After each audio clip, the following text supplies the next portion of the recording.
दिनमपि रजनी सायं प्रातः शिशिरवसन्तौ पुनरायातः कालः क्रीडति गच्छत्यायुः तदपि न मुञ्चत्याशावायुः।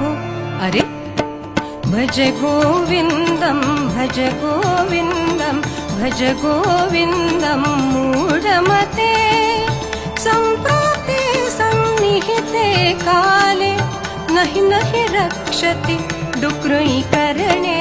भज गोविन्दं भज गोविन्दं भज गोविन्दं मूढमते। अग्रे वह्निः पृष्ठे भानु रात्रौ चिबुकसमर्पितजानुः करतलभिक्षस्तरुतलवासः तदपि न मुञ्चत्याशापाशः। भज गोविन्दं भज गोविन्दं भज गोविन्दं मूढमते। यावत् वित्तोपार्जनसक्तः तावन्निज परिवारो रक्तः पश्चाद्धावति जर्जरदेहे वार्तां पृच्छति कोऽपि न गेहे। भज गोविन्दं भज गोविन्दं भज गोविन्दं मूढमते। जटिलो मुण्डीलुञ्चितकेशः काषायाम्बर बहुकृतवेषः पश्यन्नपि च न पश्यति मूढः उदरनिमित्तं बहुकृतवेषः। भज गोविन्दं भज गोविन्दं भज गोविन्दं मूढमते।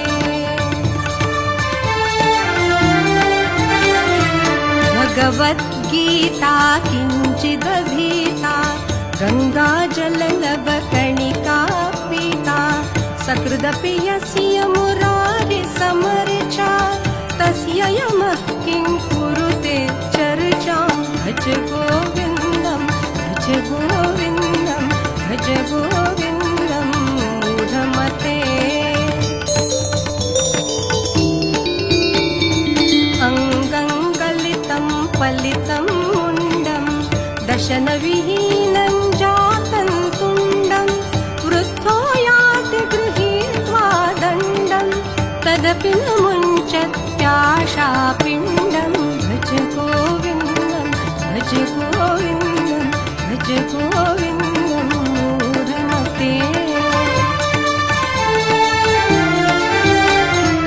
बालस्तावत् क्रीडासक्तः तरुणस्तावत् तरुणीरक्तः वृद्धस्तावत् चिन्तामग्नः पारे ब्रह्मणि कोऽपि न लग्नः। भज गोविन्दं भज गोविन्दं भज गोविन्दं मूढमते।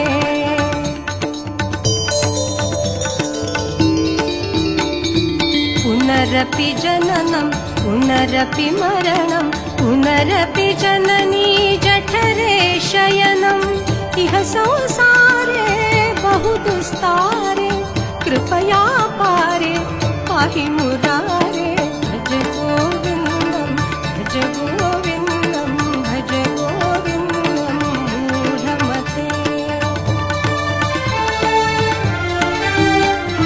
पुनरपि रजनी पुनरपि दिवसः पुनरपि पक्षः पुनरपि मासः पुनरप्ययनं पुनरपि वर्षं तदपि न मुञ्चत्याशामर्षं।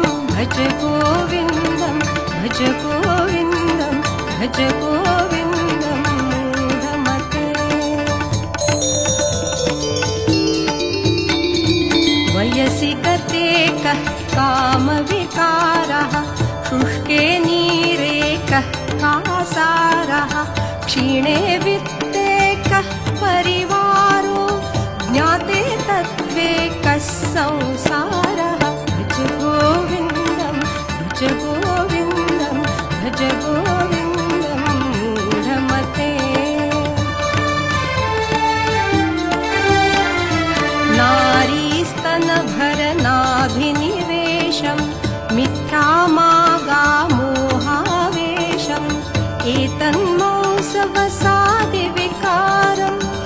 मनसि विचारय वारं वारं भज गोविन्दं भज गोविन्दं भज गोविन्दं मूढमते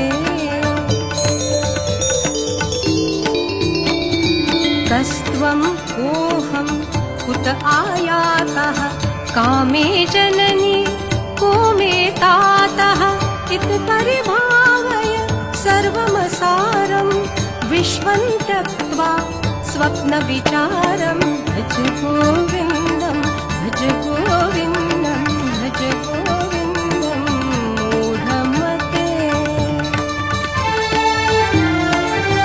ध्येयं गीता नाम सहस्रं ध्येयं श्रीपतिरूपमजस्रं नेयं सज्जनसङ्गे चित्तं देयं दीनजनाय च वित्तं भज गोविन्दं भज गोविन्दं भज गोविन्दं मूढमते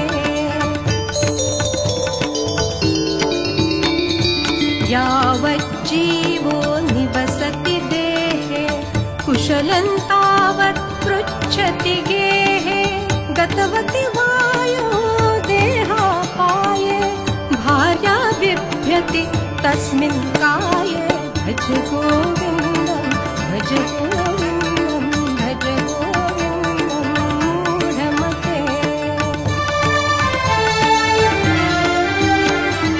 सुखतः क्रियते रामाभोगः पश्चाद्धन्तशरीरे रोगः यद्यपि लोके मरणं शरणं तदपि न मुञ्चति पापाचरणं भज गोविन्दं भज गोविन्दं भज गोविन्दं मूढमते